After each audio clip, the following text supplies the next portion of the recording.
Nandiyan na po pala kayo. Nakapagluto na po ako ng kanin. Nainit ko na rin po ang ulam na niluto ni Lolo. Wala pa po si Lolo eh. Sabi niya, pupunta lang po siya sa Ibayo kasi may kukunin siya kay Mang Paldo. Nay? Ano pong nangyari sa inyo? Bakit po puro kayo sugat at puro dugo ang damit niyo? Anak, madali ka. Kumuha ka ng ilang mga gamit mo. Yung kaya mo lang dalhin. Ilagay mo sa bag mo, ha? Kailangan na natin umalis ngayon. Ha? Po? Bakit po, Nay? Ano po ang nangyayari? Bakit po tayo aalis? Wala pa po si Lolo eh. Di po ba natin siya isasama? Susunod na lang ang lolo mo sa atin. Kailangan na natin mauna umalis dito. Saan po tayo pupunta? Huwag ka na maraming tanong. Maggaya ka na. Opo, Nay. Pagkatapos magayak ni Corina, dali-dali siyang hinatak ng ina palabas ng bahay. Kaliwat kanan ng lingon ni Nanay Carmen bago sila umalis. Habang naglalakad ng mabilis ang mag-ina, ay palingon-lingon pa ang ginang sa pinanggalingan para siguruhin na walang nakasunod sa kanila. Takang-taka naman si Corinne sa naging pasya ng kanyang ina. Humihingal na siya sa paglalakad at napapatakbo na rin para makasabay sa malalaking hakbang ng kanyang ina. Nay, ano po ang nangyayari? Bakit po tayo umalis sa bahay? Si Lolo po, naiwan natin. Huwag ka na magtanong. Kailangan natin makalayo dito. Hindi tayo dapat maabutan ng mga tao. Papatayin nila tayo. Po, bakit po? May nagawa po ba kayo? Kaya sila nagalit? Takbo na ako rin. Huwag ka lilingon sa likod. Tumakbo ka lang hanggat kaya mo, ha? Makinig ka kay nanay, anak. Ililigtas kita. Hindi ako papayag na mapatay nila tayo. Nandiyan na sila. Naririnig ko na ang mga yabag nilang hinahabol tayo. Bilis pa, anak. Bilis mo pa tumakbo. Nay, ang pago po. Ang sakit. Tumama sa bato. Tayo na, anak. Nandiyan na sila. Hindi nila tayo pwedeng maabutan dito. Wala silang awa. Siguradong papatayin nila tayo. Dahil sa takot mula sa mga sinasabi ng kanyang ina, nilingon ni Corinne ang kanilang pinanggalingan. Lalo siyang nilukob ng takot nang makita ang taong bayan na may dalang sulo. Sumisigaw sa galit ang mga ito. Hinahanap sila at gustong patayin. Naghiwa-hiwalay ang mga tao para mapalibutan ang lugar. Nanginginig na sa takot si Corinne at napahawak sa braso ng kanyang ina. Nay, bakit po sila nagagalit? Ano po bang nagawa natin? Bakit nila tayo papatayin? Masasama ang mga tao ko rin. Hindi ka dapat magtiwala sa kanila. Hindi tayo tanggap na lipunan kahit magpakabuti tayo. Ang tingin sa atin ng mga tao, halimaw. Kahit kailan, hindi nila matatanggap ang mga kagaya nating aswang. Kaya tumayo ka na, anak. Tumayo ka na. Kailangan nating makaalis sa lugar na to. Si Lolo po, Nay. Hindi pa po nakakauwi. Baka po patayin silang mga tao. Maingan po natin si Lolo. Nay. Kaya ng lolo mo na humabol sa atin. Kailangan natin makaalis bago pa tayo maabutan ng mga tao. Tayo na ko rin. Tayo! Takbo, anak! Takbo! Kahit iniinda ni Corinne ang masakit niyang paa, binilisan niya ang kanyang pagtakbo. Pinilit niyang sabayan ng malalaking hakbang ng ina. Halos kinakaladkad na siya ni Nanay Carmen para lang mapadali ang kanilang pagtakas. Lalong napapabagal ang pagtakbo ni Corinne dahil hindi na niya maaninag ang madilim na damuhan na kanilang binabagtas. Lumalabo rin ang kanyang paningin dahil sa mga luhang namumuo sa kanyang mga mata. Dahil sa takot ay napapalakas ang kanyang pag-iyak na kaagad namang sinaway ng ina. Maya-maya'y napahinto si Nanay Carmen at tinignan ng paligid. Bahagya siyang napatras nang makitang kumalat na ang mga tao sa lugar. Kitang-kita nila ang mga hawak nilang nagliliyab na suno. Napaliligiran na nila tayo. Anong gagawin natin? Nay, lumalapit na po sila sa atin. Ano pong gagawin natin? Anak, makinig ka ha. Alam mo naman ang gubat, di ba? Kabisado mo na, di ba? Po, Malinaw na ang paningin mo sa dilim, hindi ba anak? opo, Nay. Natutunan ko po dahil sa mga turo niyo ni Lolo sa akin. Magaling, mahusay kang bata. Ang lolo mo dadaan sa gubat para sunduin tayo. Natatandaan mo ba kung saan tayo lagi nanguhuli ng mga hayop sa gubat? Opo, Nay. Doon dadaan ang lolo mo. Puntahan mo siya. Salubungin mo. Naiintindihan mo ba? Sige na, tumakbo ka na sa gubat, anak. Ililigaw ko ang mga tao. Sa ilog, kung saan tayo umiinom pagkatapos natin kumain ng mga hayop sa gubat. Doon tayo magkikita. Sabihin mo sa lolo mo, ha? Nay, hindi ko po kayo iiwan. Sabay na po tayong salubuhin si Lolo. Ayokong iwan kayo dito, Nay. Kailangan mong umalis, anak. Dahil kung hindi tayo maghihiwalay ng daan, maaabutan tayo. Pareho tayo mamamatay dito. Naiintindihan mo ba? Sige na, tumakbo ka na sa gubat. Biglang napatras si Corinne nang magalit sa kanya ang ina.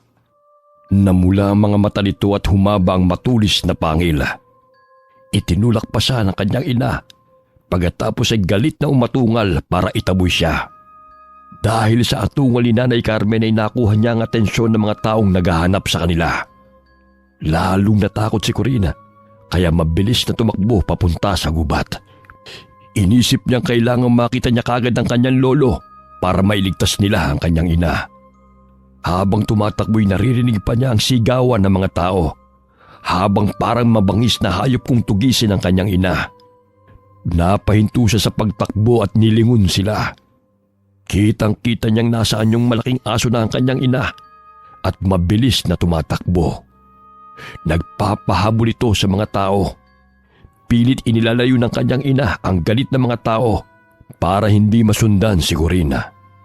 Pinagbabato naman nila si Nanay Carmen ng mga nag-aapoy nilang armas. Binalot yun na tela na isinausaw sa gas at saka sinindihan ng apoy. Ang ibang lalaki may dalang mahahabang latigo na gawa sa buntot pagi.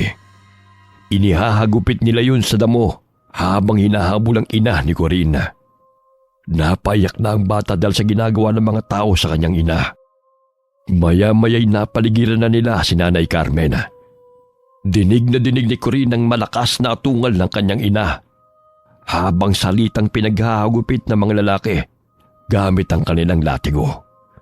Hindi na malaman ng bata kung ano ang gagawin. Malayo pa ang lugar na sinasabi ng kanyang ina kung saan ay naroon ang kanyang lolo. Kaya naisip na lamang niyang balikan si Nanay Carmen at pakiusapan ng mga tao na huwag itong saktan. Tigilan niyo po, Nanay ko. Huwag niyo po siyang saktan. Maawa po kayo sa kanya. Bakit ka bumalik? Sabi ko sa'yo umalis ka na. Alis na ako rin. Umalis ka na dito. Hindi ko po kayo iiwan, Nay. Ano bang kasalanan namin sa inyo? Bakit niyo sinasaktan ng nanay ko? Ang sasama niyo. Anong kasalanan nyo? Mga aswang kayo! Mga salot! Mga halimaw! Ang tagal na namin tinutugi sa mga aswang dito sa baryo. Akala namin galing sa ibang lugar. Kayo lang pala ang mga halimaw. Ang gagaling nyo magpanggap. Kung hindi pa namin nahuling nanay mo na lumalapan ng mga alagang hayop ni Paring Tonyo, hindi pa namin malalaman na kayo ang mga aswang na hinahanap namin. Dapat kayong mamatay! Hindi naman po kami nananakit sa mga tao. Sa tingin mo ba mapapaniwala mo kami, bubuwit na aswang? Hindi pa po ako aswang. Patawarin niya na po ang nanay ko. Huwag niyo na po siyang sasaktan. Aalis na po kami, Mang Berting. Para makuha niyo na po. Pakawalan? Para ano? Sa ibang lugar naman kayo mamimirwisyo? Doon naman kayo manlalapa? Ang mga halimaw na kagaya nyo ay hindi na dapat binubuhay. Mga salot! Mga kasama, itali na natin sila at sunugin natin ang buhay! Opo! Maawa po kayo sa amin! Mga walang iya kayo! Kayo mga halimaw! Mamamatay tao! Aswang lang ang pinapatay namin, Carmen. Pasensya na lang tayo. Pero mas poprotektahan namin ang aming pamilya kaysa sa palayain kayo. Mga walang puso! Kayo mga halimaw! Hindi naman kami kumakain ng tao! Marami pang aswang na mas masahol sa ugali ninyo! Pero hindi ninyo mahuli-huli! Kami na nananahimik! Kami ang tinutugis ninyo! Mga walang utang na loob! Makailang beses ko kayong iniligtas sa aswang na kumakain ng tao! Pero ngayon, ito ang igaganti nyo sa amin! Hindi naman namin sinabing ipagtanggol mo kami, Carmen. Kaya naman namin ipagtanggol ang mga sarili namin. Pero ibang usapan kapag nakahuli ng aswang. Ang aswang ay halimaw. Kaya dapat lang na mamatay ang lahat ng mga kauri mo. Uubusin namin kayong lahat. Kahit ang mga paslit na kagaya ng anak mo, susunugin din namin ang buhay. Mga hayop kayo! Huwag niyo idamay ang anak ko! Wala siyang kasalanan! Inosente siya! Pakawalan niyo siya! Ako na lang ang saktan niyo! Huwag niyo idamay si Corinne! Anak! Tumakas ka na! Umalis ka na dito! Nay, hindi ko iiwan. Ayoko po. Dito lang po ako sa tabi ninyo. Paano na ako kapag wala ka? Huwag niyo po akong iwan. Parang awa niyo na po, Mang Betting. Hindi na po kami uulit sa kasalanan namin. Patawarin niyo na po ang nanay ko. Paalis na lang po kami para po hindi na kayo magalit at matakot sa amin. Para maawa niyo na po. Bata, kapag pinailan namin ang awa sa mga agaya nyo, bukas makalawa, babalik lang kayo sa dati at mas masahol pa. Baka pati ang mga bata dito sa aming lugar ay lapain nyo na rin. Mas mainam nang mamatay kayo para masigurong kaligtasan ng buong bayan. Higpitan ang tali sa kanila. Ihanda ang gasolina at posporo. Sindihan ang dalawang yan. Nag-iyakan na sa takot ang mag-ina nang buhusan sila ng gasolina. At ang natira pa sa galon ay ibinuhos sa lupa, palibot sa kanila. Lalong umatungol sa galit ang kanyang ina. Pilit itong kumakawala sa pagkakagapos habang umiiyak. Pero masyadong mahigpit ang pagkakatali sa kanya, kaya hindi siya makawala. Dahil doon ay wala nang ibang naisip na gawin si Nanay Carmen para iligtas ang kanyang anak, kundi ang iluwan niya ang hiyas ng pagkaaswanga para isalin sa bata. Dali-dali niya itong ginawa bago pasindihan ng mga tao ang gasolina. Umatungal siya sa sakit, kaya't napatras sa mga tao sa takot na baka makawala ito at lapain sila. Matapos namang mailuwa ni Nanay Carmen ang itim na hiyas, ipinasubo niya yun sa anak. Pagkatapos ay pilit niyang kinakagat ang tali ni Corina gamit ang kanyang mga pangil. Nang maputol yun ay sa kanya itinaboy ang bata palayo. Umiiyak naman si Corina at ayaw sundin ang ina dahil ayaw niya itong mamatay. Maya-maya'y nakita nilang unti-unti nang kumakalat ang apoy. Pagkatapos ay mabilis itong naglagablab palapit sa kanila. Pilit niyang itinutulak ang bata palayo. Hanggang sa maya-maya ay may isang mabangis na malaking aso ang mabilis na dumating. Sinugod nito ang mga tao. Pinagkakakalmot at pinagkakakagat hanggang sa magtakbuhan palayo ang mga ito. Pero merong matatapang na naiwan. Kabilang na si Mang Berting. Inalaban nila ang mabangis na hayop, pero hindi ito lumalaban. Nilapitan nito ang mag-ina at nakilala ni Corinne ang halimaw na dumating. Tay, ilayo mo na si Corinne. Umalis na kayo dito. Hindi ko na kaya. Hindi mo na ako magagawang iligtas. Malakas na ang apoy. Nangihina na ako. Dahil ipinasa ko na kay Corinne ang binhi ng pagkaswang. Iligtas mo siya! Umalis na kayo dito! Umalis na kayo, bilis! Kakalagan kita. Sama-sama tayong aalis. Hindi, Tay! Makinig ka sa akin! Malakas na ang apoy! Bitbitin mo na ang bata! Alis na! Alis! Nay! Hindi kita iiwan. Sumama ka na po sa amin. Nay, Anak, sige na, sumama ka na kay Lolo. Palagi mong tatandaan na mahal kita. Mahal na mahal ka ng nanay. Lumaki ka mabuting anak ka. Sundin mo lahat ng utos ni Lolo. isama natin si nanay. Balikin natin siya. Nay! Bago tuluyang kumalat ang apoy, dali-daling tinangay ng matanda ang bata. Dahil nasa anyong malaking aso ito na kasing laki ng kabayo, mabilis niyang naitaka si Corinne. Hindi na rin sila hinabol ng mga tao dahil abala sila sa pagbabantay sa nasusunog na babae.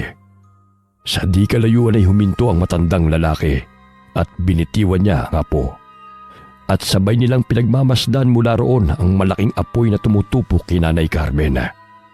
Iyak ng iyak ang bata at naglulupasay sa lupa dahil sa galit sa mga taong pumatay sa kanyang ina. Habang ang kanyang lolo'y tahimik na pinagmamasdan ng malaking apoy, hindi rin ito napigilan ng pagtulo ng kanyang luha. Niyakap na lamang niya ang apo at pilit na pinapatahan. Inakala ng mga tao na nakalayo na ang maglolo, kaya hindi na nila hinanap pa. Nang makaalis na ang mga lalaki, matapos mamatay ang apoy, saka naman nilapitan ng maglolo ang abong naiwan sa lugar.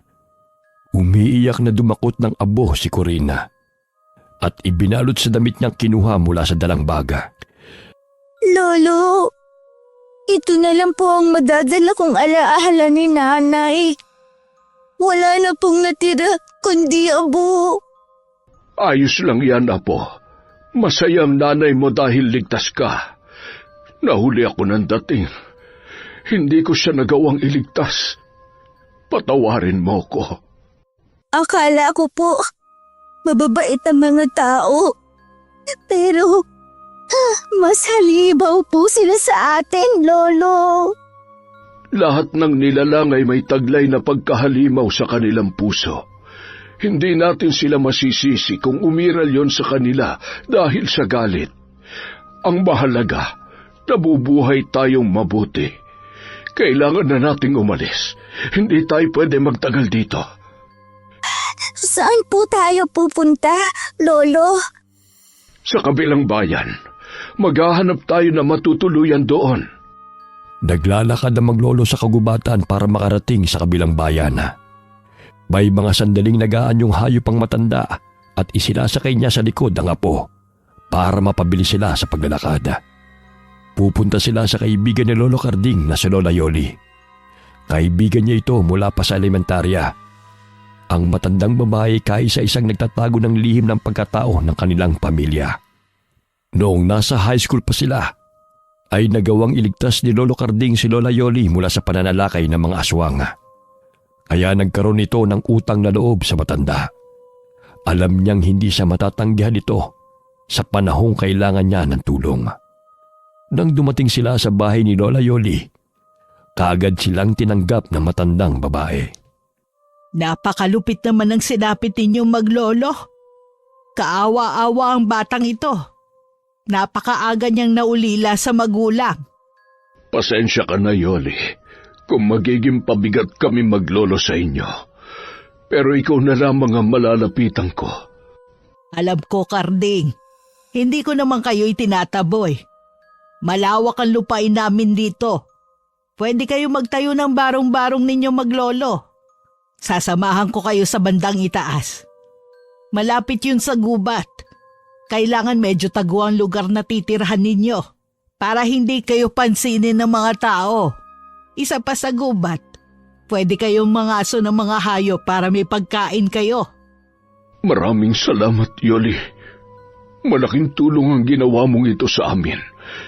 Tatanawin ko itong malaking utang na loob. Ako ang may malaking utang na loob sa'yo. Ibinabalik ko lang ngayon. Tignan mo tong apo mo. Putlang-putla. Mukhang napagod ng husto sa paglalakad ninyo sa gubat. Napakagandang bata nito. Ingatan mo siya. Oo, pangangalagaan ko siya. Siya na lamang ang naiwan sa akin. Pasensya ka na sa mga tao, Karding. Huwag ka sanang magtanim ng sama ng loob o galit sa kanila. Oo, alam ko. Naiintindihan ko ang mga tao sa ginawa nila. Hindi ko sila masisisi. Hindi po kayo nagagalit sa kanila, Lolo. Inatay po nila si nanay. Huwag kang magtatanim ng galit, Apo. Kapag pinuno mo ng galit ang puso mo, hindi ka na magiging mabuting nilalang. Hayaan mo silang maging masama kung yun ang gusto nila. Pero ikaw, hindi ka dapat maging kagaya nila. Corinne, Apo, alam ko may galit ka sa mga tao dahil sa pagpatay nila sa nanay mo. Pero kailangan mong matutong magpatawad. Hindi lahat ng tao masama. Meron ding mabubuti. Kagaya po ninyo, Lola. Pero ang mga taong pumatay sa nanay ko, masasama po sila. Galit po ako sa kanila. Galit po ako. Apo, hindi dapat ganyan. Huwag ganyan. Kung magtatanim ka ng galit, hindi magiging masaya nanay mo kung nasaan man siya naroroon. Sa ngayon hindi mo siya masisisi, Karding. Sariwa pa sa kanya ang mga nangyari. Napupuno pa ng galit ang puso niya. Hayaan mo. Darating din ang araw matututunan din niya magpatawad. Sa gitna ng kanilang usapan ay sumingit ang anak ni Lola Yoli. Sinabi nitong handa na ang silid na tutuluyan ng maglolo. Kaya sinabihan na ng matandang babae na magpahinga muna sina Lolo Karding at Corina. Kinabukasan, sinamahan ni Lola Yoli at ang anak niyang lalaki ang maglolo na pumunta sa lupang sinasabi niya para doon ay gagawa ng kubo para sa kanila. Halos 1 linggo din nilang pinagtulungang buuin ang kubo na tutuluyan ng maglolo. Tuwang-tuwa sila nang mabuo na ito. Binigyan din sila ni Lola Yoli ng tagi-isang pares ng mga alaga nilang hayop para magsimula silang magparami. Alam kasi ng matandang babae na sariwang karne ang kinakain ng mga aswang. Kaya kailangan nilang mag-alaga ng hayop para hindi sila magutom. Sa oras na magutom sila, ay tiyak na maghahanap sila ng pagkain at matututunan ng lumayo. Doon nagsisimula ang pambibiktima ng mga aswang sa mga tao. Ito ang bagay na iniiwasan ni Lola Yoli. Dahil ang kanilang lugar ay tahimik at hindi sinasalakay ng mga aswang. 1 linggo na ang nakalipas. Palaging naiiwan si Corinne sa kanilang kubo sa tuwing nangangaso si Lolo Karding sa gubat. Dahil sa inip niya, lumabas siya ng kubo at inaliw ang sarili sa pagkipaglaro sa mga alaga nilang hayop. Maya-maya'y napatingala siya sa langit at nakita ang magandang buwan. Bakit kaya ganun ang buwan? Parang kakaiba. Ayoko nang titigan para akong lalagnatin. Biglang sumama ang pakiramdam ko. Apo, bakit nasa labas ka? Inaantay ko po kayo, Lolo. Ganoon ba? Nagugutom ka na ba? Halika na sa loob.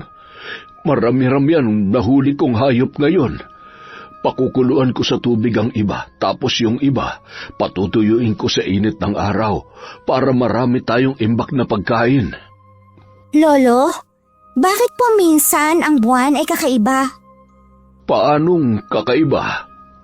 Hindi ko po alam. Kanina po kasi pagtingin ko, sumama po ang pakiramdam ko. Lumapit ka nga sa akin. Patingin nga ako. Nilalagnat ka ba?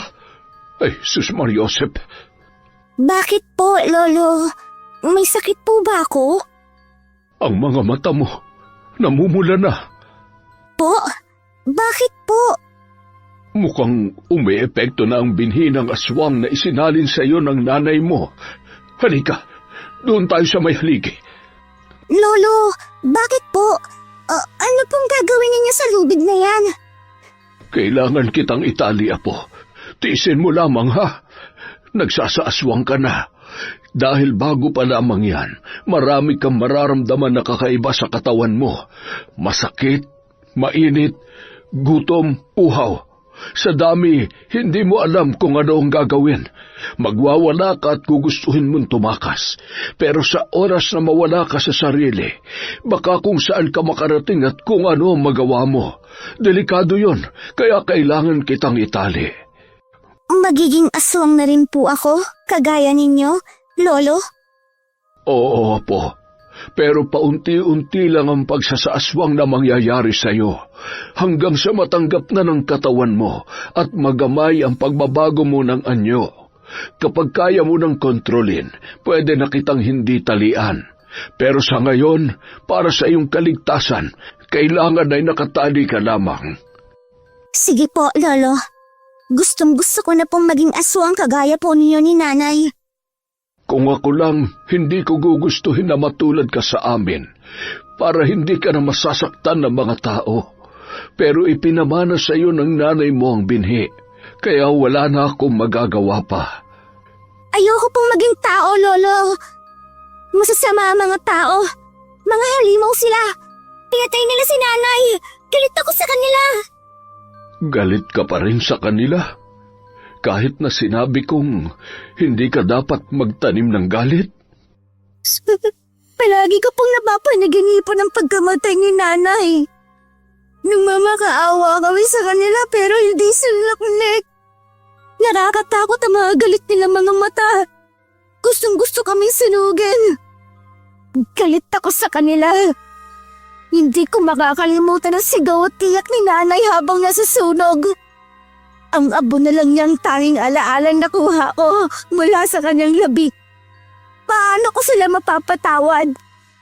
Gusto ko nang maging aswang. Bakit gusto mong maging aswang ko rin? Balak mo bang maghiganti sa mga yon? Opo, Lolo. Ipaghihiganti ko po si Nanay.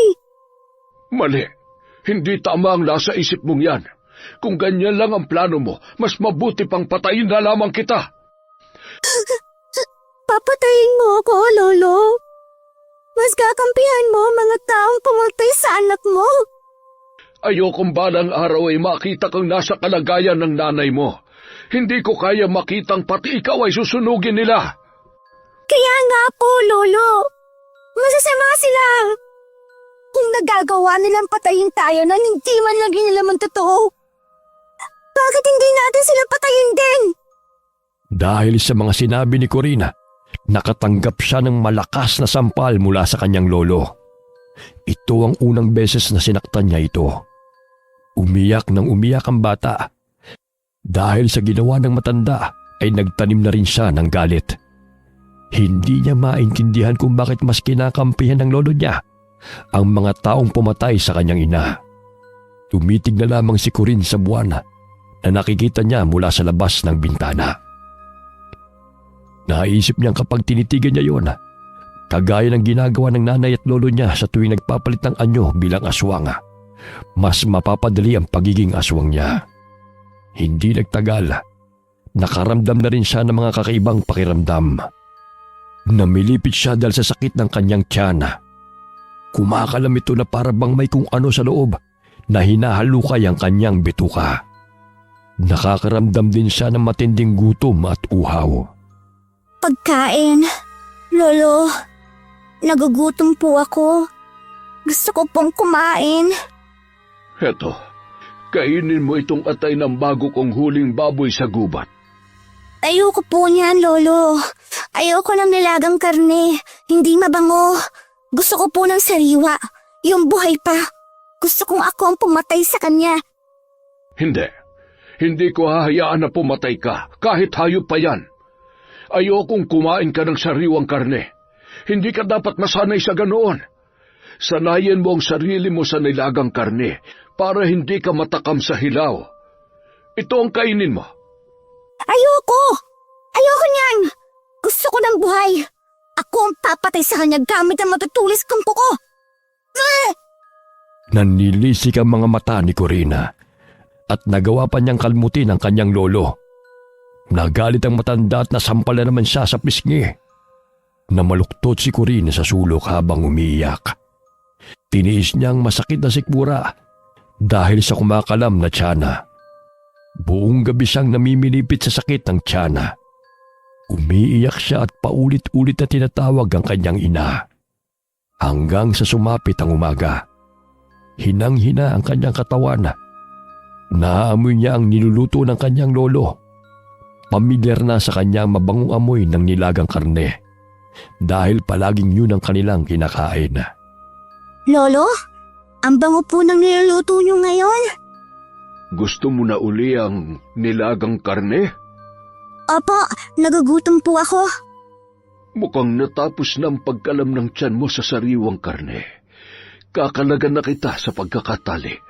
Halika, dito ka na sa lamesa humigop ng mainit na sabaw. Salamat po, Lolo. Apo, palagi mong pakatatandaan. Hindi ka pinapahirapan ni Lolo, ha? Ginagawa ko ito para hindi ka matulad sa mga aswang na lumalapa ng tao. Mabubuting aswang tayo. Ang mga tao, pwede natin maging kaibigan. Kagaya ni Lola Yoli mo, ang mga anak niya, tsaka mga apo. Opo, Lolo. Pasensya na po kayo kagabi. Nakalmot ko po kayo. Ayos lamang, apo.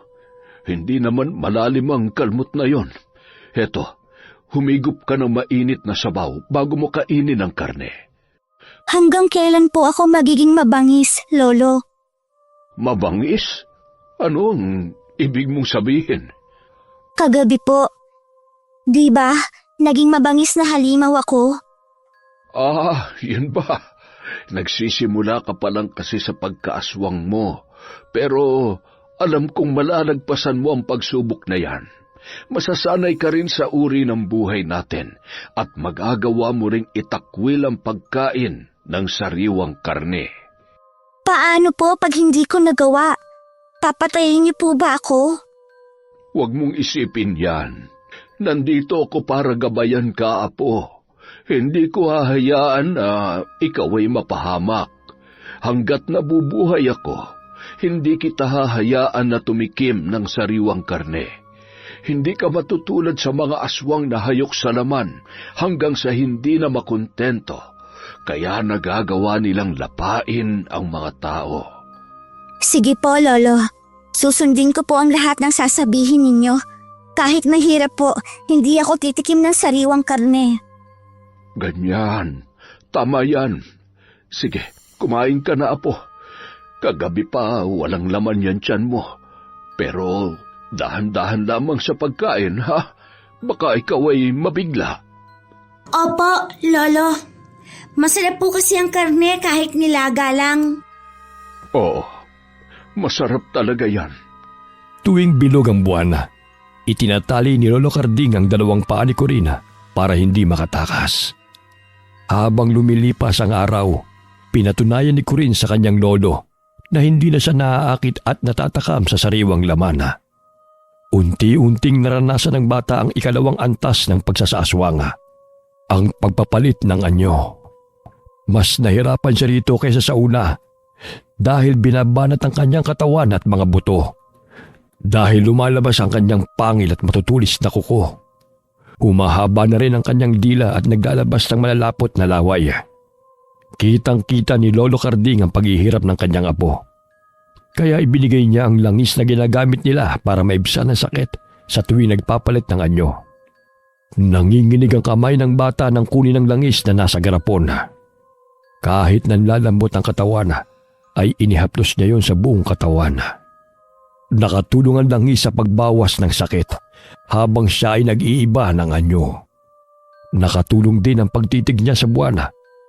Pakiramdam niya ay nababalutan siya ng kapangyarihan. Kaya pagkatapos na magpalit ng anyo bilang isang munting asong gubat, ay bumalik agad ang kanyang lakas. Sa kauna-unahang pagkakataon, ay nagpakawala siya ng malakas na alulong habang nakatingala sa buwan.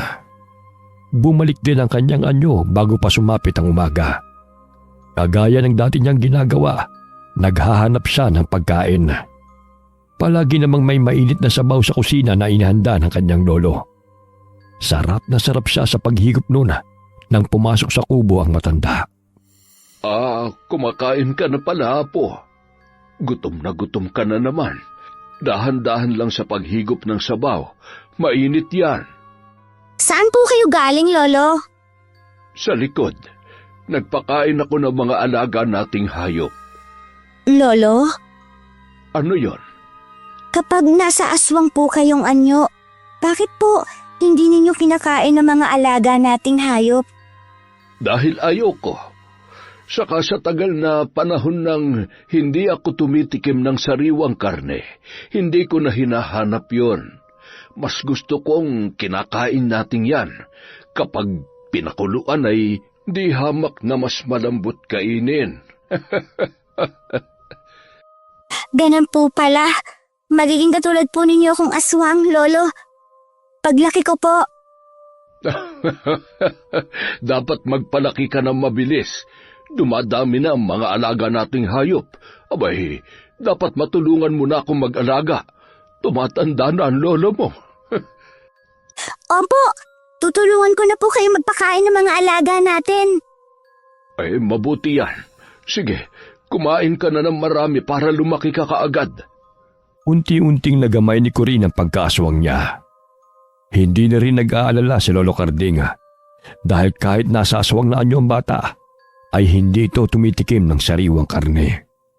Kaya nang alukin siya ni Lola Yoli na umekstra sa pagpapatanim nito sa kanilang bukid, kaagad na pumayag ang matanda. Iniwan niya sa kubo si Corinne para bantayan ang mga alaga nilang hayop. Lumipas ang oras at inip naman ang kinalaban ni Corinne. Para malibang, nagpasa siyang pumunta sa gubat at sinubukan kung kaya na rin niyang mangaso, tulad ng kanyang lolo. Pagdating niya roon ay may nakita siyang isang baboy ramo na kasalukuyang nanganganak. Dahil sa awa niya sa hayop, ay nilapitan niya ito para tulungan sa panganganak. Pero naging mailap ang baboy ramo. Sinugod siya nito at sinaktan na. Dahil sa bata niyang katawan, hindi niya magawang kalabanin ang hayop. Nagkasugat-sugat ang katawan niya dahil sa mga pagsugod nito. Kahit na tumakbo'y hinabol pa rin siya ng mabangis na hayop. Nakaramdam na siya ng galit dahil ayaw tumigil ng baboy ramo. Biglang nagliyab sa pula ang kanyang mga mata at matalim na tinitigan ng baboy. Maya-maya'y lumabas na ang pagkaswang ni Corinne. Isang kalaban ang tingin niya sa mabangis na hayop. Naglabasan ang kanyang pangil at mahabang kuko. Pagkatapos ay sinugod niya ang baboy ramo. Pinagsasasaksak niya ito gamit ang kanyang matutulis na kuko hanggang sa bumagsak sa lupa ang mabangis na hayop. Nagtalsikan pa ang dugo nito sa katawan at mukha ni Corinne. Nalasahan niya ang malansang dugo ng baboy ramo nang tumama sa kanyang bibig. Lalong pumula ang kanyang mga mata dahil sa kakaibang nalasahan. Tumulo ang malapot niyang laway nang tignan niyang nakahandusay na hayop sa kanyang harapan. Hindi na niya napigilan ang sariling lapain ito. Para siyang sabik sa pagkain. Sarap na sarap siyang inubos ang laman loob ng baboy ramo. Pati na rin ang big nitong hindi na nagawang isilang. Nang mabusog si Corinne ay saka siya bumalik sa wisyo. Gulat na gulat siya sa kanyang nagawa. Sa sobrang takot ay halos hindi na siya makatakbo. Nanginginig ang mga kamay at tuhod. Umiiyak siyang umuwi at naabutan niya si Lolo Carding na nasa labas ng bahay. Corinne? Oh, ano nangyari sa iyo? Bakit ganyan ang itsura mo? Puro ka dugo. Ano nangyari? Saan ka nang galing? Lolo, yung baboy po kasi. Natake po niya ako. Nagpunta ka sa gubat? Bakit? Gusto ko lang pong subukan manghuli ng hayop. Gaya po ng ginagawa niyo. Hindi mo dapat ginagawa yon. Masyado ka pang bata. Gawa ba ito sa inang mabangis na hayop? Puro kasugat. Anong ginawa mo sa hayop na yon, ha? Corinne, umamin ka. Sinaktan mo ba ang hayop na yon? Sumagot ka! Lolo, Hindi ko po sinasadya. Natakot po ako. Napatay mo ba ang hayop na yon? Opo, Napatay mo lang, hindi ba? Hindi mo naman nilapa. Lolo. Kinain mo? Kinain mo yung hayop? Ha, Corin? Sumagot ka! Hindi na sumagot si Corin dahil mas natakot siya sa galit ng kanyang lolo. Pero dahil sa kanyang pag-iyak, naisip ng matanda na nilapa ni Corin ang hayop na sumalakay sa bata. Halos matumba sa kinatatayuan si Lolo Carding nang makumpirma ito. Namutla siya at halos nahirapan sa paghinga. Kumuha siya ng tubig saka ito ininom para pakalmahin ang sarili. Hindi nagsalita ang matanda. Nagmamadali siyang umalis ng bahay. Pagbalik niya ay may dala na siyang kadenang bakal at may kantado. Lolo, bakit po kayo may dala niyan? Ano pong gagawin niyo? Nakatikim ka na ng sariwang karne, Corin. Hahanap-hanapin mo na yon. Lalo na kapag bilog ang buwan at magsasaaswang ka, hindi kita mapipigilang umalis. Maghahanap ka ng pagkain na magbibigay kasiyahan sa sikmura mo. Hindi ko na po ulitin, Lolo. Patawad na po. Huwag niyo na po akong ikadena, Lolo. Para niyo na pumawa. Ayoko pong makulong lang dito sa bahay, Lolo. Para sa iyo ang ginagawa kong ito, Corin. Kahit labag sa kalooban kong ikadena ka, kailangan kong gawin. Ayokong isang araw ay malaman kung lumalapa ka na ng kung ano-ano o kung sino. Hanggat hindi mo lubusang nakokontrol ang sarili mo, mananatili kang nakakadena. Ayoko po. Sorry po. Hingi na po ako ulit, Lolo. Tiniis ni Lolo Carding ang kanyang apo kahit na umiyak ito at nagmamakaawa. Ilang araw ding nakatali ang isang paa ng bata sa loob ng kubo nila para hindi ito makaalis. Pero ang pagdidisiplina ng matanda ay hindi nakatulong dahil lalong nagtatanim ng galit si Corina. Pati sa kanyang lolo ay may galit na rin siyang nararamdaman. Hanggang isang araw, may ilang manok na nakapasok sa loob ng kanilang kubo dahil naiwan ng kanyang lolo na nakabukas ang pinto. Hinablot niya ang mga yon sa kakinain. Nagrebelde si Corin para ipakita ang galit niya sa matanda. Nag-iwan pa siya ng balahibo at ilang buto ng manok para ipakita sa kanyang lolo ang ginawa. Pero dahil doon, lalo niyang ginalit ang matanda. Hinagupit siya nito ng walis tingting. Bawat hampas nito ay lumalatay sa katawan ng bata. Iyak ng iyak si Corina. Pero sa mga sandaling yon ay hindi na siya humihingi ng tawad sa kanyang lolo. Tinatanggap lamang ng bata ang bawat hampas ng walis tingting. Kasabay ng matatalim niyang tingin na ipinupukol niya sa malayo. Napansin pa ng matandang lalaki ang pagkuyom ni Corin ng kanyang kamao. Kaya inihinto nito ang pagpalo sa apo. Mahinahong kinausap ng matanda ang kanyang apo. Nagagalit ka? Bakit? Dahil sa pagdidisiplina ko sa iyo? Anong gusto mong mangyari? Bakit po ba palagi ninyo akong binabawalang kumain ng mga pagkain para naman sa atin? Lolo, hindi pa. Mga aswang tayo. Normal sa atin ang kumain ng sariwang karne. Ano ba ang masama doon? Lumalaban ka na ngayon.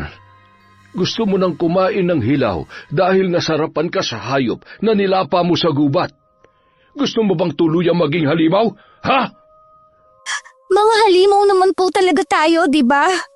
Kahit nagpakabait tayo, hindi magbabago ang tingin sa atin ng mga tao. Mga halimaw pa rin tayo na ayaw nilang makasamang mabuhay dito sa mundo. Kahit wala tayong ginagawang masama, kahit ibang aswang ang masama, damay-damay lahat sa kanila. Wala naman tayong kakampi kundi ang sarili natin.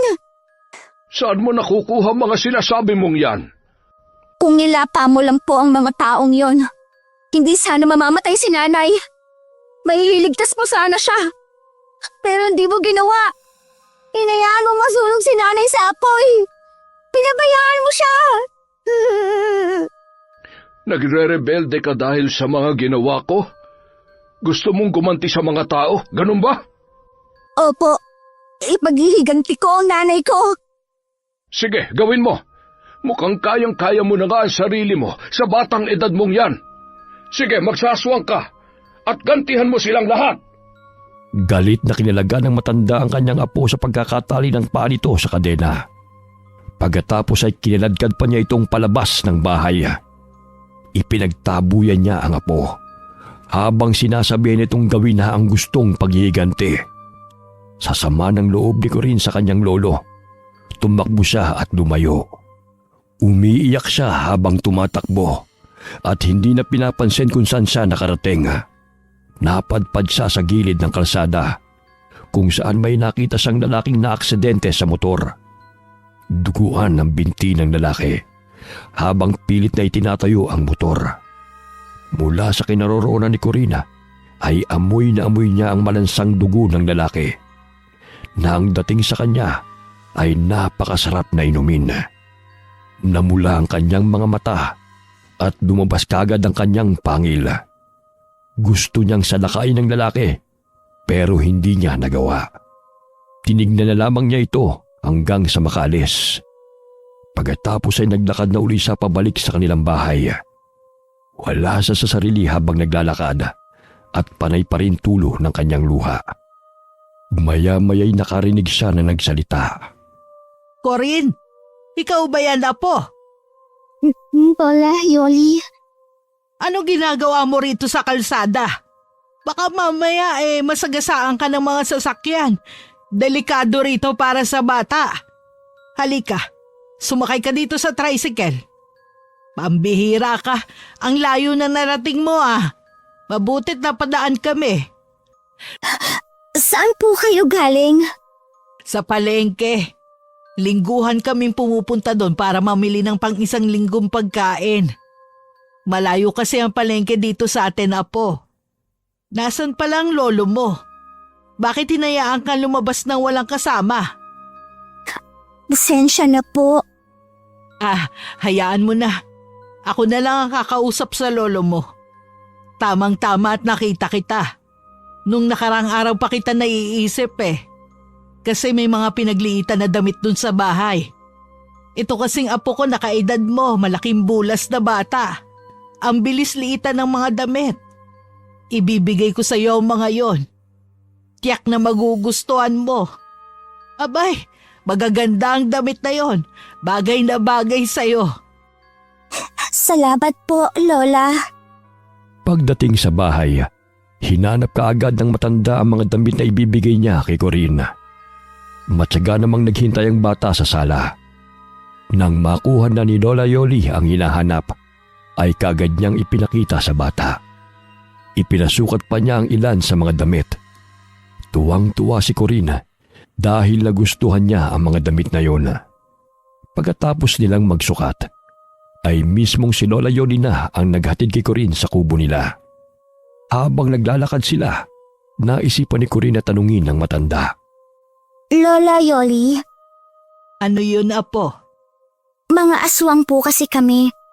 Hindi po ba kayo takot na baka kainin namin kayo? Bakit naman kami matatakot sa inyo? Mga aswang po kasi kami. Hindi po ba kayo takot na baka kainin po namin kayo? Bakit? Kakainin mo nga ba ako? Abay, matanda na ako. Makunat na ang balat ko. Kaya mo pa ba akong kainin? Hindi ko po alam. Alam mo, apo, marami ang aswang na namumuhay sa mundo. Ang mga aswang parang tao lang din. May masama at mabuti. Kayo ng lolo mo, nabibilang kayo sa mabubuting aswang. Bakit naman ako matatakot sa inyo? Minsan nang iniligtas ng lolo mo ang buhay ko noon. Siguro kung magkapalit kami ng sitwasyon, ganun din ang gagawin ko sa kanya. Tayo ang nagpapasya kung magiging mabuti ba tayo o hindi. Ang lalim ng tanong mo para sa isang bata Mukhang marami kang iniisip. Umalis po kasi kami sa dati naming tinitirhan kasi masasama po ang mga tao doon. Oo, sadyang may mga masasamang tao talaga sa mundo. Ano po ang dapat gawin sa kanila? Merong lumikha sa atin, Corinne. Ipaubayan na natin sa kanya ang pagpapasya sa bagay na yan. Basta ang mahalaga, nabubuhay tayong hindi nakakapanakit ng tao. Mabuti kang bata, kasi mabuti rin ang lolo mo. Kaya alam kong hindi kayo mananakit. Nang makarating sila sa kubo, kinausap ni Lola Yoli ang lolo ni Corina. Tahimik namang nakikinig ang bata sa usapan ng dalawang matanda. Inaalam niya kung galit pa rin ang kanyang lolo. Nakita ko siya sa gilid ng kalsada na naglalakad habang nakatulala. Pinagalitan mo ba ang bata, ha, Karding?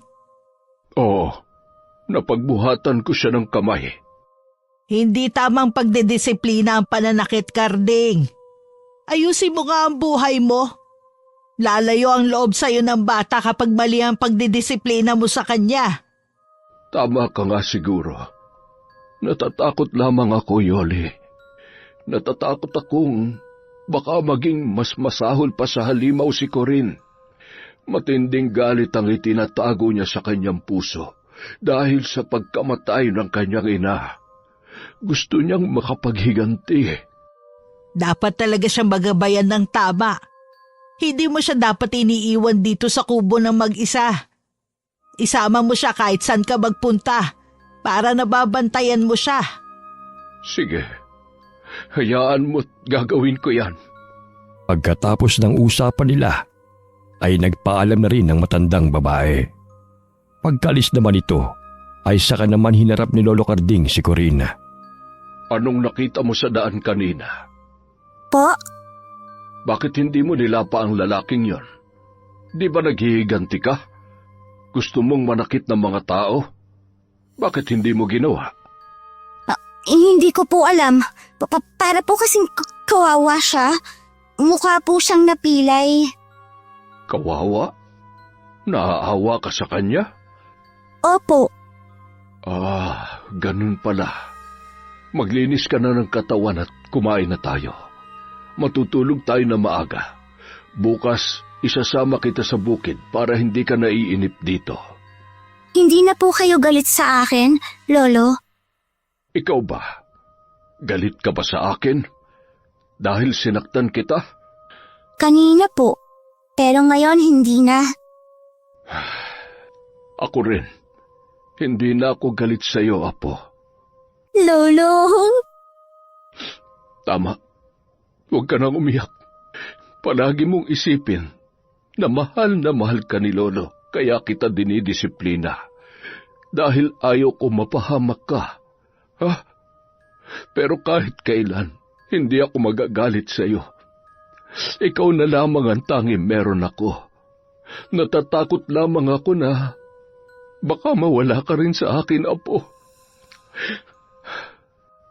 Hindi ko po kayo iiwan, Lolo. At hindi rin po ako papayag na saktan kayo ng mga tao, kagaya ng ginawa nila kay nanay. Ako rin. Ayaw ko rin mangyari yun sa'yo. Kaya hanggat maaari, pilit kitang inilalayo sa tukso. Ayaw ko maging halimaw ka, kagaya ng tingin ng mga tao sa ibang aswang. Kaya dapat, maintindihan mo si Lolo, ha? Opo. Bawat araw na lumipas, palagi nang isinasama ni Lolo Karding ang kanyang apo kahit saan siya magpunta. Nang araw na yun ay sumama sila sa pagpipitas ng mga mais sa taniman ni Lola Yodi. Nalibang din si Corinne sa pamimitas, kaya marami ang naipon nila sa tiklis. Hindi tumatanggap ng bayad na pera si Lolo Karding. Ang hinihingi na lamang niya sa matandang babae ay pagkain para sa mga alaga nilang hayop. Binigyan din sila ng mais para may makain silang maglolo. Hapon na mag-uwi ang lahat ng trabahador sa bukid. Naglalakad na rin pauwi ang maglolo. Masaya silang naglalakad nang biglang may naramdaman si Lolo Karding na mga kakaiba sa paligid. Nang igala niya ang paningin, nakita niya ang mga kakaibang hayop na mabilis na tumatakbo papunta sa taniman. Bakit po, Lolo? Mukhang may sasalakay sa taniman ni Yoli. Ilang araw ko nang napapansin na palaging may mga mais na nasisira. Sinasabi ko na nga ba't may sumasalbahe sa mga tanim? Sino naman po? Halika't alamin natin. Hindi sila ordinaryong mga nilalang. Bukod po ba sa tao, hayop at aswang, may iba pang nabubuhay sa mundo, Lolo? Hindi, Apo.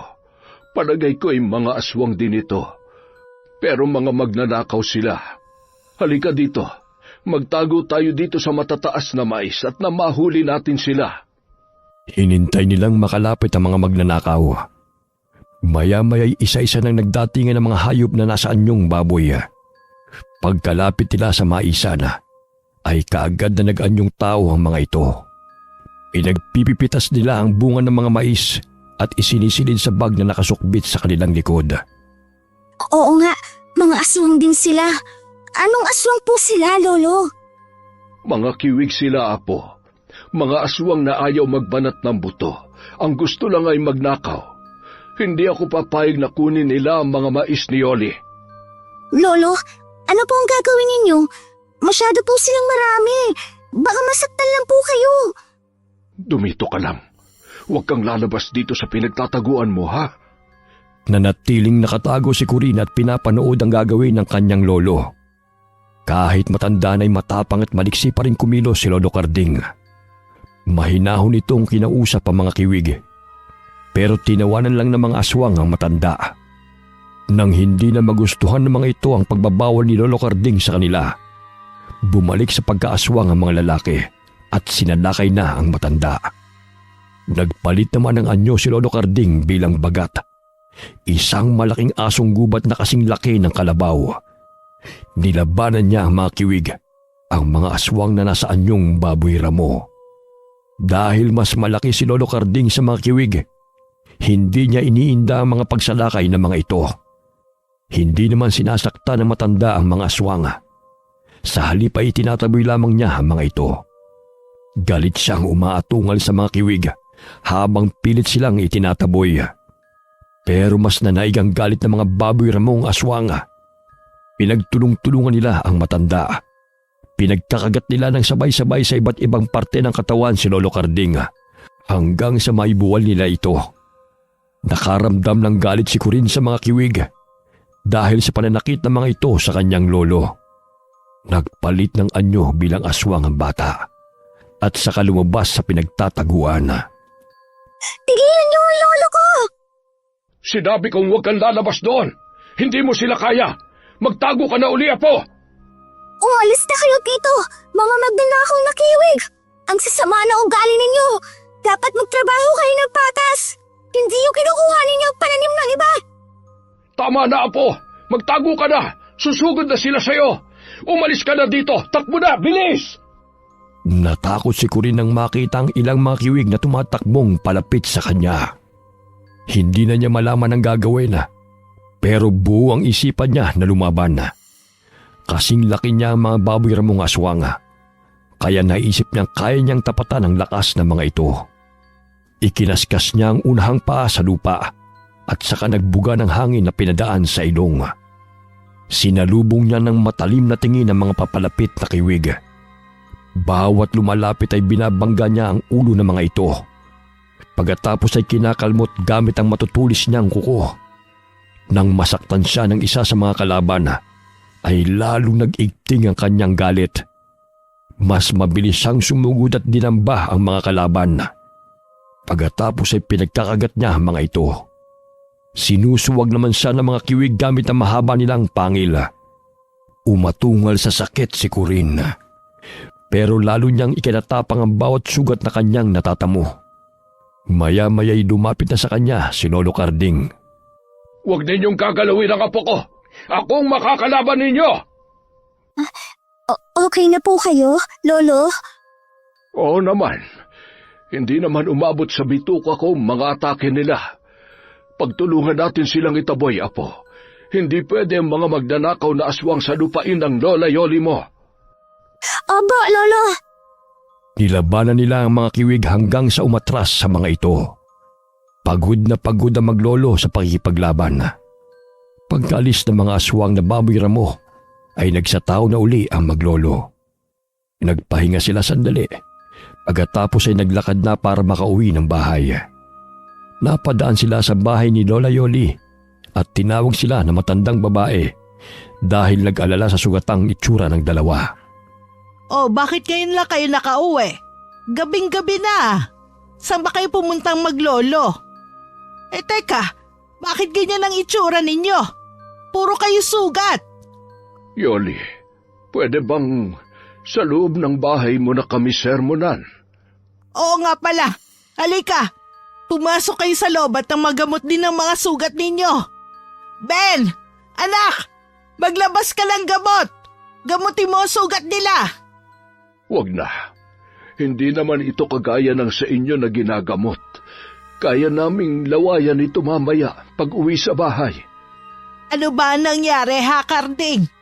Binilinan kita na pangalagaan mo ang apo mo, pero isinama mo sa basag ulo. Ano ba namang desisyon yan, ha? Matanda ka. Sinalakay na mga kiwig ang taniman mo ng mais, Yoli. Anong sabi mo? Mabuti at kami ang huling umalis. Kaya pala nasisira ang mga pananim at nauubos ang mga bungay dahil natutunan na nakawin ang mga aswang kapag gabi. Kaya ba ganyan ang itsura ninyo dahil kinalaban niyo sila? Oo. Pero dapat hindi na ninyo sila kinalaban. Mas delikado yun. Hindi naman nila mauubos na nakawin ng mga pananim eh. Ang ikinatatakot ko, malaman nilang may aswang akong tinatago. Pero ngayon tsak na alam na nila dahil kinalaban ninyo sila. Mas malalagay tayo sa peligro. Sa katunayan ang problema ko sa mga magdadakaw ng pananim dati pang nangyayari. Ngayon ko lang nalaman na hindi tao ang may gawa, kundi mga aswang. Kailangan ninyo magtanim ng mga pangontra sa aswang, kagaya ng bawang at kalamansi. Dapat paligiran ninyo ang lupain ng mga halamang yon. Hindi na kayo makakapasok sa taniman kung ganon. Hindi naman kami dadaan sa mga tanim na yon. Sa bungad kami dadaan, kaya hindi kami maaapektuhan. Sige, tutal naman nag-aanihan na. Pasisimulan ko ng pataniman ng mga kalamansi at bawang ang tabi ng mga bakod. Maraming salamat sa ginawa ninyo, ha? Pero sa susunod, huwag mo idamay ang bata. Tignan mo, puro na siya sugat. Babae pa naman yan. Napakaloko mong matanda ka. Hindi naman po kasalanan ni Lolo. Ako po ang may gusto na labanan ng mga kiwig. Kasi bugbog sirado na po si Lolo kanina. Ano? Nabugbog siya? Matanda na nga ang lolo mo Mahina na rin ang katawan niya. Oy, hindi pa ako mahina, ha? Hindi nang hihina ang mga aswang. Kapag nasaan yung aswang kami, palagi kami malakas. Sabi mo hindi mo naman kailangan magpaliwanag. Pinakinggan ko lang ang bata. O sige, umuwi na kayo. Bukas wag na muna kayong pumunta sa bukid. Pagalingin niyo muna ang sugat ninyo. Sabihan mo ang mga tao mong huwag na magpapagabi doon. Mas mainam na magsimula sa trabaho na maaga at maaga rin makauwi. Saka sabihin mo palagi magdala ng pangontra sa aswang. Oo na. Salamat uli. Ikaw maliit na binibini. Pagalingin mo agad ang sugat mo, ha? Huwag mo lalagyan ng peklat ang balat mo. Hindi magandang tignan. Opo, Lola. Pagka-uwi na maglolo ay naglinis kagad sila ng katawan. Napapayak si Corinne dahil sa hapdi ng sugat niya kapag nababasa ng tubig. Pagkatapos nilang mag-ayos ng sarili, ay saka naman tinuruan ni Lolo Karding ang apo kung paano pagalingin ang sugat. Nag-anyong aswang uli sila at gamit ang dila ay nilawayan nila ang mga sugat sa katawan. Nakaramdam ng ginhawa si Corinne nang malapatan niya ng laway ang kanyang sugat. Doon niya nalaman na ang kanilang laway ay gamot para sa kagaya nilang aswanga. Mahimbing na nakatulog si Corinne dahil sa pagod sa maghapong mamimitas ng mga mais. Ilang araw ang lumipas. Maagang nagising ang maglolo. Maaga silang pumunta sa kulungan ng mga alaga para magpakain. Laking gulat nila nang makitang nangalahati ang mga alaga nilang hayop. Nagkalat ang mga patay na manok sa lupa na walang laman loob. Nilapa din ng ilan nilang mga baboy. Lolo, sino po ang kumuha nito? Sa palagay ko nalaman na nila kung saan tayo nakatira. Ang ginawa nila ay isang babala sa atin. Yung mga kiwit po kaya ang kumuha nito? Ang sama nila! Kailangan mas doble ang pag-iingat natin, Apo. Mukhang may kaaway na tayo sa lugar na ito. Ano po kaya ang gagawin natin ngayon, Lolo? Mag-alaga na po tayo ng aso kaya. Oh, tama ka. Linisin natin ang mga kalat na ito. Tapos bumaba tayo doon kina Yole. Baka may kilala siya may aso. Humingi tayo ng isa. Halika na, tulungan mo kong ilibing ang mga patay nating alaga. Sige po. Pagkatapos nilang maglinis ng paligid at magpakain sa mga natirang hayop, umalis sila para pumunta sa bahay ng kaibigan. Itinuro sila ni Lola Yoli sa bandang dulo ng baryo dahil may kaibigan itong may bagong panganak na aso. Kaagad na pinuntahan ng maglolo ang sinasabing kaibigan. Pero nasa kalahati pa lamang sila ng daan nang may grupo ng kalalakihan ang nakasalubong nila. Napahinto sa paglalakad si Lolo Carding nang makilala ang isang lalaki. Uy, akalaan mo nga naman. Napakalit ang mundo, tanda. Dito ba kayo napadpad? Berting, namumuhay na kami ng payapa dito. Huwag mo na lang sana kaming pansinin. Sa lagay na yan pala, nakakapamuhay pa kayo ng payapa. Alam mo ba kung ba't kami nandito? Kasi hinahanap namin kayo. Nabalitaan namin na sinasalakay na rin ng aswang ang lugar na ito. Kaya nagpunta kami rito para ipaalam sa mga taga rito na may aswang na nakawala sa amin. At pinaghahanap pa rin namin hanggang ngayon. Dito lang pala namin kayo makikita. Wala kaming kinalaman sa mga aswang na sumasalakay dito, Berting. Pabayaan mo na kami ng apo ko. Hindi pwede. Ngayon na nakita ka na namin, paalisin ka na lang namin? Dapat ubusin ang mga aswang na kagaya nyo. Hihintayin pa ba namin na may masawi sa amin bago kumilos? Wala po kaming pinapatay na tao. Kayo nga pong pumapatay. Pinatay ninyo ang nanay ko. Sinunog nyo ng buhay. Aba, tumatabang na rin ang batang to ah. Alam mo bata, dapat talagang patay ng nanay mo dahil aswang siya. Ngayon, kayo naman maglolo ang isusunod namin. Lahat ng mga aswang ay papatayin namin. Susunugin namin ang buhay. Walang aswang ang pwedeng manirahan sa lugar ng mga tao. Mga kasama, hulihin na sila. At para may saysay ang kanilang pagkamatay, doon natin sila susunugin sa lugar na pinagsunugan natin sa babaeng aswang na yon. Inilabas ni Mang Berting ang kanyang latigo na buntot pagi at inihampas-hampas pa sa hangin. Pagkatapos ay ngumiti, saka tinignan ng matalim ang maglolo. Naramdaman naman ni Lolo Carding ang galit ng kanyang apo nang humawak ito ng mahigpit sa kanyang braso. Huwag, Apo. Pigilan mo ang galit. Huwag mo siyang patulan. Pero, Lolo, huhulihin po nila tayo. Ang gusto niya ay magpalit talaga tayo ng anyo sa lugar na ito para mahuli niya tayo at hatulan ng kamatayan. Pigilan mo ang iyong sarili. Pwede nyo namang ipagtanggol ang sarili nyo eh. Magsaaswang na kayo. Huwag nyo nang pigilan yan. Paano kayo lalaban yan? Gugusto na ba niyong mamatay kagad nang hindi man lang nakakagante? Tinanggap nyo na kagad ang pagkamatay ni Carmen? Hindi tayo magkatulad, Berting. Hindi kami pumapatay kagaya ng ibinibintang ninyo. Kitang-kita ko kung paano nilapan ng anak mo ang mga alagang hayop ni Parentonyo, tanda. Paano masasabing hindi kayo pumapatay? Kung ayaw nyo magpalit ng anyo, papalabasin ko na lang ang pagkaaswang nyo. Pagkasabi niyo na pinalibutan sila ng mga lalaking masasama ang ngiti at tingin sa kanila. Inilabas na rin ng mga kasama ni Mang Berting ang dala nilang itak at iniaamba sa maglolo.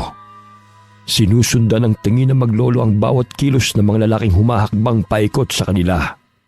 Takot na takot si Corin. Mahigpit naman siyang hinawakan ng kanyang lolo sa braso. Naunang umatake si Mang Berting. Hinagupit niya ng latigo ang maglolo. Paulit-ulit niyang ginagawa habang tumatawa. Pinipilit nitong pagpalitin ng anyo ang maglolo. Napaupo na si Lolo Carding para protektahan ang apo sa mga hagupit ng lalaki. Maya-maya'y nakarinig sila ng boss na pumipigil sa grupo ni Mang Berting sa pananakit sa kanila.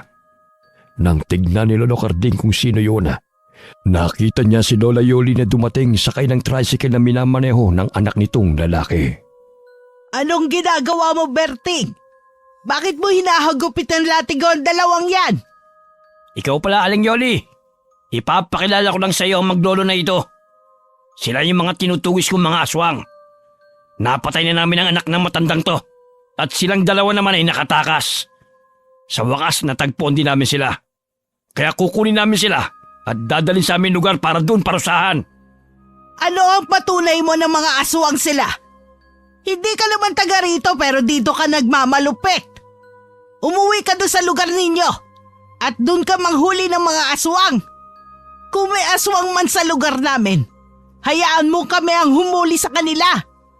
Hindi ka naniniwala na aswang sila? Hayaan mong ipakita ko sa iyo. Hahagupitin ko sila hanggang sa mapilita magpalit ng anyo. Tumigil ka! Walang aswang na gumagala kapag ganitong oras. Hindi ba't ang mga aswang ay takot sa sikat ng araw? Hindi mo kilala ang lahi nila, tanda. Huwag ka na makialam dito. Umalis ka na lang at dumiretso ka na sa pupuntahan mo. Kayong dalawa, sumakay kayo sa tricycle.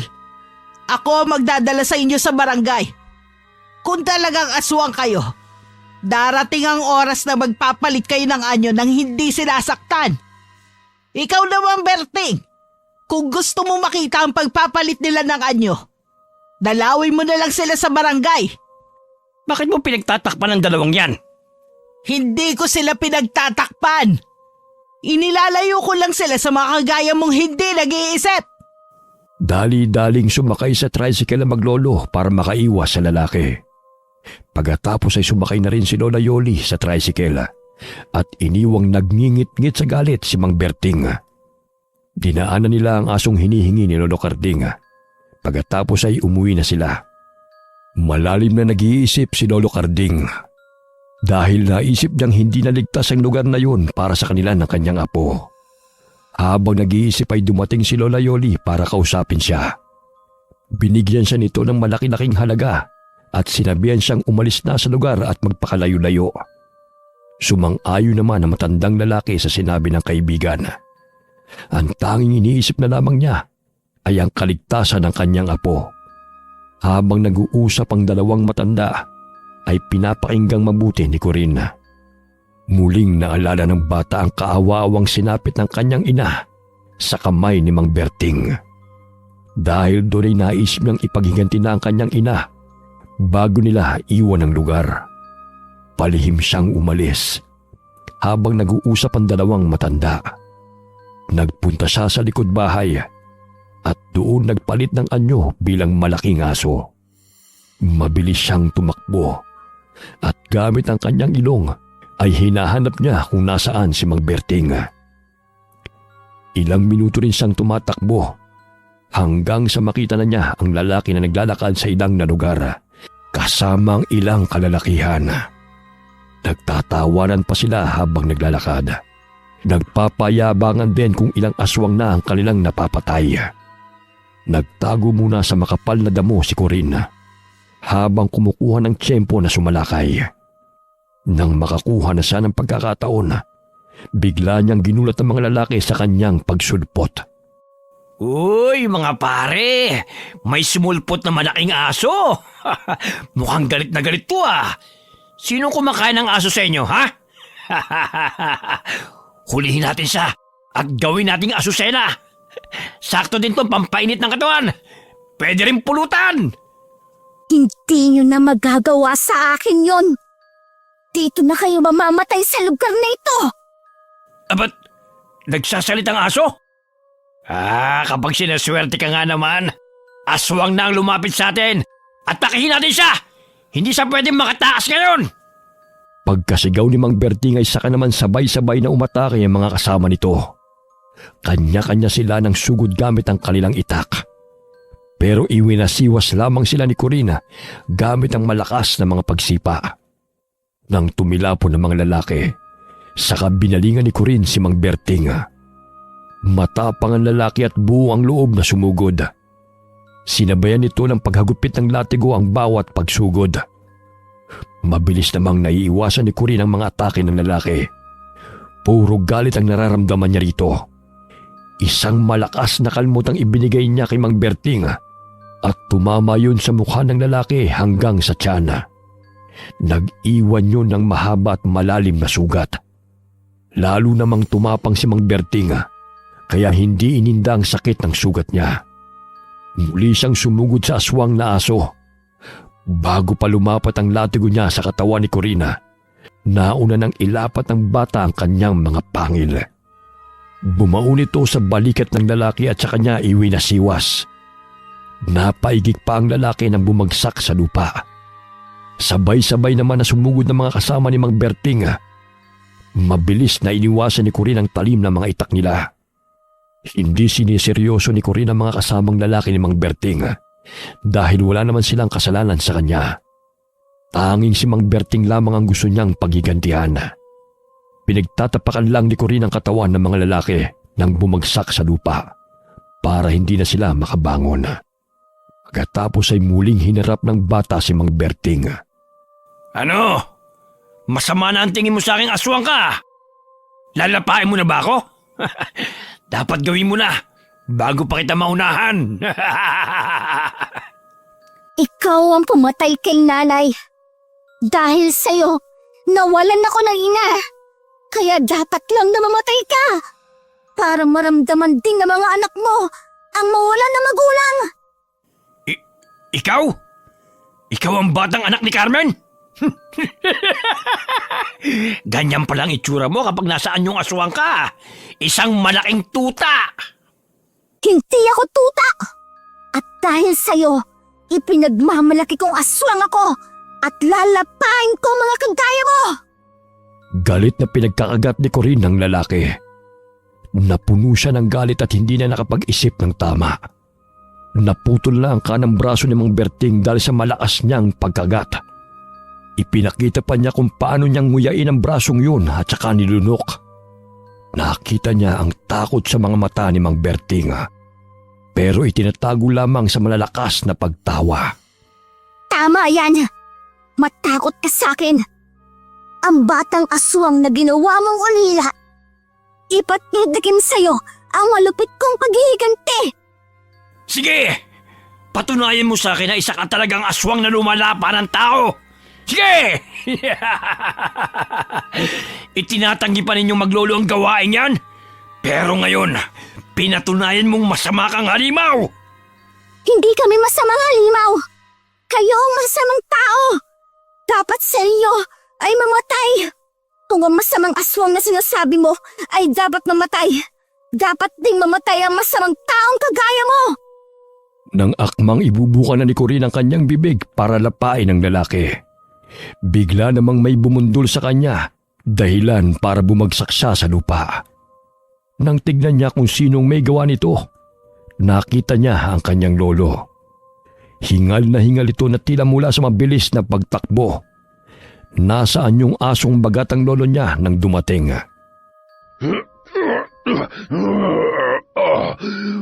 Huwag, Apo. Sinabi ko sa iyo na huwag kang papatay ng tao, hindi ba? Lolo, hindi siya pwedeng mabuhay. Kung aalis na tayo sa lugar na ito, dapat muna siya mamatay. Pinatay si nanay. Pero kung papatayin mo siya, wala ka na rin pinagkaiba sa kanya. Ayaw ko maging halimaw kakagaya ng tingin nila sa iyo. Hindi natin kailangan ipaliwanag sa iba kung ano tayo, dahil wala namang maniniwala. Ang mahalaga, nabubuhay tayong walang pinaperwisyong iba. Tama na, Apo. Ayaw kong pumatay ka ng tao. Lolo, galit ako sa kanya. Alam ko, pero ang panahon ng siyang mag-aalis sa galit na yan. Hindi yan maaalis kahit patay na siya. Huwag mong balutin ang galit at paghihiganti ang puso mo. Hindi yun magugustuhan ng nanay mo. Lolo! Pabayaan mo na sila. Umalis na tayo. Ha! Nagdrama ba kayong dalawa dito? Hindi pa niyo ako tapusin kaagad. Magsisisi kayo dahil binuhay niyo pa ako. Wala akong pakialam kung mabuti o masama kayong aswang. Basta halimaw, papatayin ko! Naglalakad ng palis ang maglolo nang umatake si Mang Berting. Dinampot niya ang itak na nasa lupa at mabilis na itinarak sa likod ng matandang lalaki. Parehong nagulat sina Lolo Carding at Corin. Nang tignan ni Corin ang kanyang lolo, umatungal siya nang makitang nakatusok sa likod ng matandang itak at tumagos sa tiyan nito. Mabilis na bumagsak sa lupa ang matanda. Tumingin pa si Lolo Carding kay Mang Berting na walang mapaglagyan ng tuwa dahil nasaksak niya ang aswang. Muling nag-igting ang galit kay Corina. Lalong namula ang kanyang mga mata. Humaba ng doble ang kanyang mga pangil at mga kuko. Tumulo ang malapot niyang laway dahil sa matinding galit. Isang halimaw ang tingin niya kay Mang Berting, kaya sinugod niya ito ng ubod lakas. Itinumba niya sa lupa ang lalaki at kinubabawan. Pinagkakagat niya ang katawan nito ng walang humpay at sa huli ay itinarak niya ang matulis niyang kuko para dukutin ang puso. Isinunod niyang kunin ang mga laman loob matapos warakin ang tiyan nito. Sa kanya kinain ng walang pag-aalinlangan. Pagkatapos ay tumingala siya sa langit at umalulong ng malakas. Sa takot ng mga kasama ni Mang Berting, pinilit nilang tumakbo palayo kahit may mga bali na sa kanilang buto. Maya-maya'y bumalik na sa anyong tao si Corina at naliligo siya sa dugo ni Mang Berting. Umiiyak niyang nilapitan ang kanyang lolo. Lolo, huwag niyo po akong iiwan. Pagagalingin po kita. Gagaling ka diba sa laway ko, Lolo? Apo, mangako ka. Yan na ang una at huli mong papatayin na tao, ha? Masama po siya. Pinatay niya si nanay, tapos sinaktan ka po niya. Oo, kaya sapat na ang paghihiganti mo. Nakaganti ka na, Apo. Wala nang dahilan para manakit ka pa ng iba. Ayaw kong maging halimaw ka, Apo. Opo, Lolo. Pangako. Hindi na po ako mananakit ng tao. Umuwi na po tayo. Gagamutin po kita. Kapag magaling ka na po, aalis na tayo dito. Doon na po tayo sa hindi tayo kilala ng kahit na sino. Oo, Apo. Uuwi na tayo. Palagi mong tatandaan na mahal ka namin ng nanay mo. Palagi siyang nakatingin sa iyo kahit nasa malayo. Ngayon, gagabayan kita palagi kahit saan ka magpunta. Makakasama mo ako. Alam kong matapang kang bata. Hindi ka matatakot mamuhay mag-isa. Babalik tayo doon kay Lola Yoli mo. Alagaan ka niya. Sinabi kong alagaan ka niya. At nangako siya sa akin. Lolo, huwag na po kayo magsalita. Lalang dumadami ang dugo na lumalabas sa sugat ninyo. Halika na. Aakayin ko na po kayo.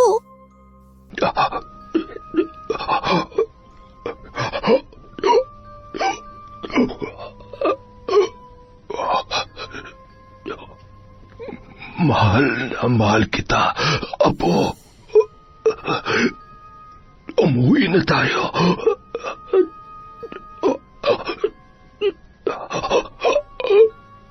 Lolo? Lolo? Magsalita ka pa po. Kausapin mo po ako, Lolo. Huwag mo akong iwan. Hindi ko po kaya mag-alapal. Niyugyug ni Corin nang makailang ulit ang kanyang lolo. Pero hindi na niya ito nagawa pang gisingin. Umiyak siya nang umiyak sa tabi ng matanda. Hindi niya ito magawang iwan at tuluyan na siyang nawala ng pag-asang mabuhay.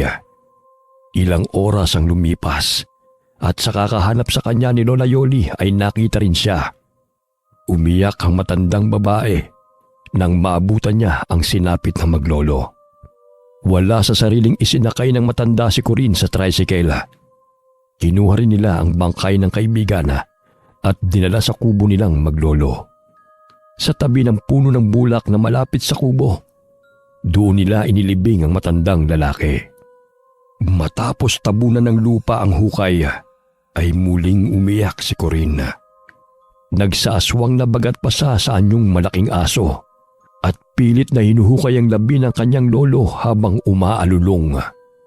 Panay naman ang awat sa kanya ni Lola Yoli. Tama na, Apo. Patahimikin mo na ang lolo mo. Maging matatag ka. Ayaw niya mabuhay ka sa galit at lungkot. Ang gusto niya maging matapang ka. Hindi kita pababayaan. Tawarin niyo po ako. Matigas ang ulo ko. Bumalik ka na. Hindi ko po kaya mag-isa. Paano na po ako ngayon? Lolo. Ibiniling ka niya sa akin. Huwag ka na mag-alala. Saan na po ako pupunta, Lola? Mag-isa na lang po ako. Isasama kita sa probinsya ng kapatid ko. Doon muna tayo sa kanya. Babalik na lang tayo kapag malaki ka na. Kailangan na nating umalis. Magmadali ka. Magpapakabait na po ako, Lola. Hindi na po magpapasaway. Alam ko namang mabait kang bata. Kasi bait ka ng lolo mo.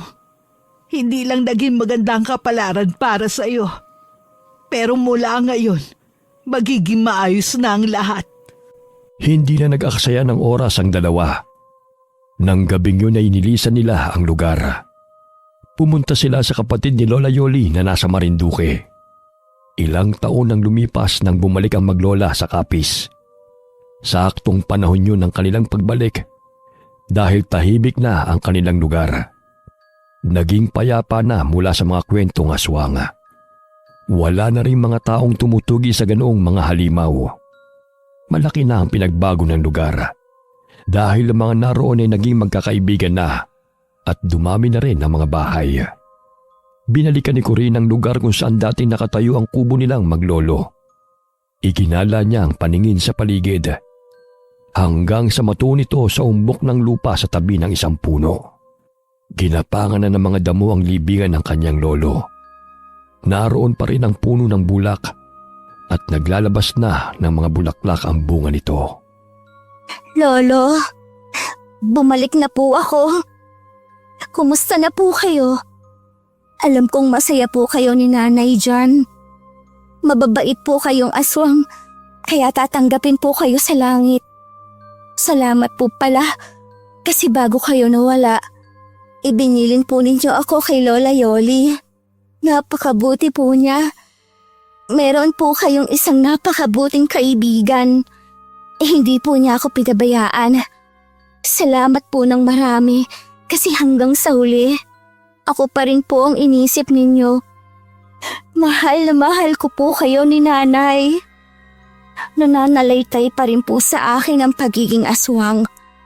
Pero mabuting aswang po ako. Tinupad ko po ang pangako ko sa inyo na hindi ako mananakit ng tao. Tama ka po. Masarap mabuhay na maraming kaibigan. Masaya na po ako ngayon. Salamat po sa lahat. Nandito ka na pala agad. Hindi ka pa nagpapahinga. Kadarating lang natin eh. Sa bagay, hindi kita masisisi. Alam kong nasabik din sa iyo ang lolo mo. Masayang masaya yun, Chuck. Kasi lumaki kang mabuting bata. Dahil yun sa inyo, Lola. Ginabayan po ninyo ako ni Lola Dan doon sa Marinduque. Marami po akong natutunan sa kanya. Lalo na kung paano kontrolin ang pagiging aswang ko. Kung hindi po dahil sa inyo, baka napahamak na po ako. Salamat po, Lola. Magiging masaya ang lolo mo kapag nagkita kami. Masasalamatan niya akong talaga. Nakabawi na ako sa utang na loob ko sa kanya. Napakarami niyang naitulong sa akin. Oo nga pala, napagod ang nanay mo kasi kung saan-saan mo siya dinala. Panahon na para pagpahingahin mo na siya. Oo nga po pala, itatabi ko po siya kay Lolo. Oo, Dapat nga magkasama sila sa himlayan. Inilabas ni Corinne ang garapon na naglalaman ng abo ng kanyang ina mula sa kanyang baga. Naghukay siya sa ibabaw ng puntod ng sapat na lalim para ibaon ang garapon. Pagkatapos ngumiti at muling nagpasalamat sa kanyang lolo at sa kanyang ina na alam niyang kahit wala na sila sa mundo ay nakagabay pa rin sa kanya. Ilang sandali pang itinagal niya roon hanggang sa inaya na siya ni Lola Yoli na bumalik sa bahay nila. Habang naglalakad ay kinausap niya ang matanda. Lola, pwede po ba ako magtayo ulit ng kubo doon sa pinagtayuan namin ni Lolo dati? Gusto ko pong doon tumira para makasama ko po sila. Oo, pwede. Pero hindi pa ngayon. Po? Kailan po? Kapag nag-asawa ka na, abay kadalaga mong babae magbabahay ka mag-isa. Hindi pwede. Matatagalan pa po kung mag-aasawa ako. Saka, sa tingin niyo po, may magkakagusto sa akin? Bakit naman wala? Maganda ka naman. Pero isa po akong aswang. Mabuti kang aswang. Makakatagpo ka ng tunay na magmamahal sa'yo na hindi ka huhusgahan. At tatanggapin ka ng buong buo. Sabi niyo po naniniwala po ako doon. Pero sa ngayon po, bawal muna mag-asawa. Aalagaan ko pa po kayo, Lola. Sakto po at ang mga anak ninyo ay abala na po sa mga buhay nila. Ang mga apo naman po ninyo nagsisipag-aral pa. Ako na lang po ang mag-aalaga sa inyo. Ay, ikaw lang talaga. Kapag hindi mo inayos ang pag-aalaga sa akin, isusumbong kita sa lolo mo. Hala, si Lola! Ilang araw na ang lumipas at nagkaroon na rin ng mga kaibigan si Corinne. Dahil sa sekreto ng kanyang pagkatao, naging mailap siya sa mga tao. Pili lamang ang kanyang kinakaibigan. Hindi rin niya sinasabi sa mga ito ang pagiging aswang niya. Pero isang dayo ang kumuha sa kanyang atensyon. Malakas ang kutob niyang katulad niya rin ito. Nararamdaman niya at naamoy ang lalaking dayo. Alam niyang pareho silang nagpapakiramdaman. Hanggang isang araw, hinarang siya nito pagkagaling sa tindahan. Nakipagkilala ang lalaki at sinabing gustong makipagkaibigan. Inilahad pa nito ang kamay at ng kanyang abutin. Naramdaman niya ang bahagyang paghaba ng kuko ng lalaki. Nanlaki ang mga mata ni Corinne at kaagad na binawi ang kamay sa binata. Nang tignan niya ito sa mga mata, naging kulay pula na ito. Isang napakagandang ngiti ang iniwan sa kanya ng binata bago ito umalis. Dumagundong ang kaba sa kanyang dibdib sa di niya malamang dahilan. Dali-dali siyang umuwi sa bahay at ikinuwento yun kay Lola Yoli. Ano ka mo? May dayong aswang dito sa atin. Opo, Lola. Pero mukha naman pong mabait. Paano mo nasabing mabait? Nararamdaman ko lang po. Huwag kang makikipagkaibigan doon, ha? Delikado. Hindi ka dapat nakikipagkaibigan sa mga aswang. Baka mamaya masamang impluensya yan. Opo, kikilalanin ko po ng husto, Lola. Ano kikilalanin? Tumigil ka. Hindi ka makikipagkaibigan sa kahit na sinong aswang. Hindi na kumibo si Corinne. Hindi na siya nakipagtalo pa sa matanda. Pero mula noon, tuwing gabi, may isang magandang pusang kulay puti ang palaging tumatambay sa kanilang bakuran. Nangungusap ang mga mata nito sa tuwing nakatitig sa kanya. Pero kapag nilalapitan niya, ay mabilis namang umaalis ang pusa. Umalis? Ano yun? Nahiya? Lo? Connie, nasa ka na namang bata ka, ha? Nandyan na po, Lola! Dalian mo nga. Maglatag ka na at gusto ko nang matulog. Opo! Pagkatapos niyang ipaglatag ang matanda, ay inalalayan niya itong mahiga. Saka siya naupo sa may bintana at tinignan ng bakuran. Hinahagilap ng kanyang mga mata ang pusang nakita. Ano pa bang tinitignan mo riyan? Bakit hindi ka pa matulog? Lola, parang gusto ko pong mag-alaga ng pusa. Gusto ko yung kulay puting pusa. Ang ganda kasi ng mata niya eh. Tapos ang sarap niyang titigan. Mukha siyang mabait. Akala ko ba ayaw mo ng pusa? Di ba aso ka? Ngayon gusto mo na ng pusa? Po? Hindi naman po masama makipagkaibigan sa pusa, Lola. Dapat hindi po tayo namimili ng kaibigan. Tama ka. Pero matulog ka na. Isarado mo na ang bintana. Opo.